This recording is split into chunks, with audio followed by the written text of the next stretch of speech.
our commercial meat grinder. First off, the overall dimensions. Left to right, we have a length of 19 3/4 inches, a depth of 28 1/4 inches, and a height of 28 inches.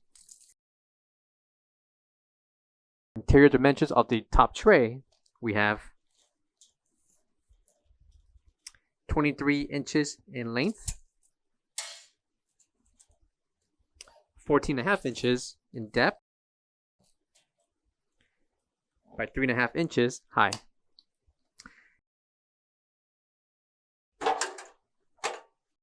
Right beneath the tray, on the right and left side, are clips that can be released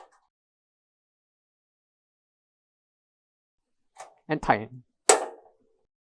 Included with this meat grinder will be the push tool, along with an extra blade for the front. Coming to the top center will be an insert or a slot to insert your meats. Coming to the front is the area where the meat will be dispensed, and measurements for that blade we have 3 inches.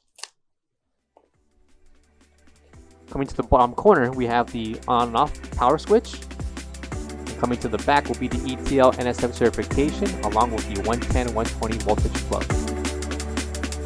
For all questions, give us a call or visit our website coolerdepotUSA.com for more information on this product.